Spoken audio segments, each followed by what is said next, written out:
my speech is it worth it? Would you ever drive the length of a football field blindfolded, traveling 55 miles per hour or more? I didn't think so. In an article by the Integrity Insurance called Dangers of Texting While Driving, the NHTSA, the National Highway Traffic Safety Administration, did a study and found that the average time that it takes to respond to a text while driving is 4.6 seconds. That's how much time your eyes are off the road while you're sending that text. With this new use of cell phone becoming the staple of our generation, I think there's some things that need to change with how we use and when we use our phones. We use it to socialize and to keep in touch with our families and stay up to date with news and current trends in fashion, in television, and so on. But it is also the leading cause of death for most teenagers.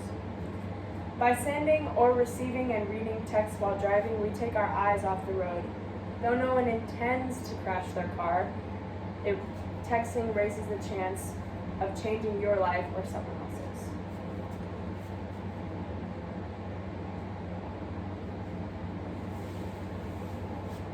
Currently, texting while driving is the leading cause of death in teenagers. Roughly 3,000 teenagers die each year from texting and driving. According to Text and Drive Accident Statistics, the personal injury law firm found the statistic that for 1 of 4 crashes that happen in the U.S., it's due to texting while driving. And you're 6 times more likely to get in a crash from texting while driving than from drunk driving. This is funny because they found that it was almost an equal statistic with texting and driving that there was to someone driving with a legal blood alcohol concentration of 0.08%. In 2017, 3,166 teenagers were killed from distracted driving. And in 2018, it jumped to 4,637 deaths. You think this is strange because they do so many things to try and encourage people to not text and drive, but why do we still do it? Well, I have a couple stories to share of some teenagers that also didn't think that texting while driving would change their life. This girl, Liz Marks, was a popular girl in high school. As you can see in this picture, she was gorgeous. She modeled and had lots of friends, went to sporting events, enjoyed getting out, going to parties. She was reading a text on her way home and ended up crashing into the curb and flipping a couple of times. After she was taken to the emergency room and had to go through many surgeries, she can no longer smell. She is blind in her left eye.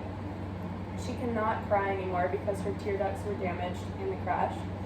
She can't hardly hear because a broken bone from her face damaged her eardrum. And she has to take medicine every night because she cannot fall asleep naturally. She said to the interviewers that she did text and drive a lot, and she did it because everyone else was doing it. Her parents did it, her friends did it, she would pass people on the road doing it, so she didn't think there was much wrong with it. She thought she was invincible, but as you can see, she's human just like we are, and she was not invincible. Oops. Here's another story, Alexis Thierwanger. She was also a high school girl, and she was very much involved with social media. Her mom said that she was attached to her phone. It was her fifth limb. She took it everywhere. Even in pictures, you could see her holding it. She was traveling from her friend's home one night and read a notification came across her phone.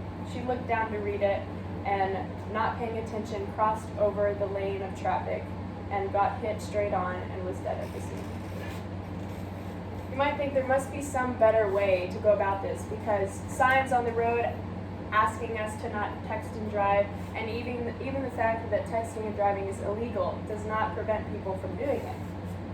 Well, AT&T has created an app called Driver Mode Dash, and it can silence incoming text messages while you're driving 15 miles an hour or more. And it sends an automatic text reply, which you can customize, or you can leave it as the one they give you. And it lets the sender know that you're behind the wheel and will respond later. It also allows you to use navigation apps and music apps while you're driving. The downfall of this app, though, is that it's only for AT&T carriers. Although there's another app called TextShield, which is available for Google Play devices. It follows the same purpose of wanting to silence incoming notifications, and its main difference, though, is that there are two types of apps for it. They have the TextShield Gold and the TextShield Lite. The Gold has more options on it.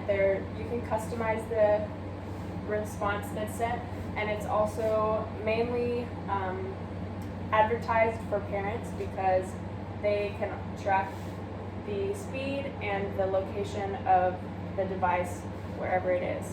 The Lite, on the other hand, is just mainly advertised for people who are trying to get away from texting while driving.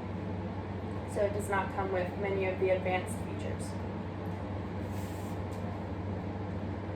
I believe it is important to bring awareness to this topic, such as texting while driving, because it is something that most people do without even thinking.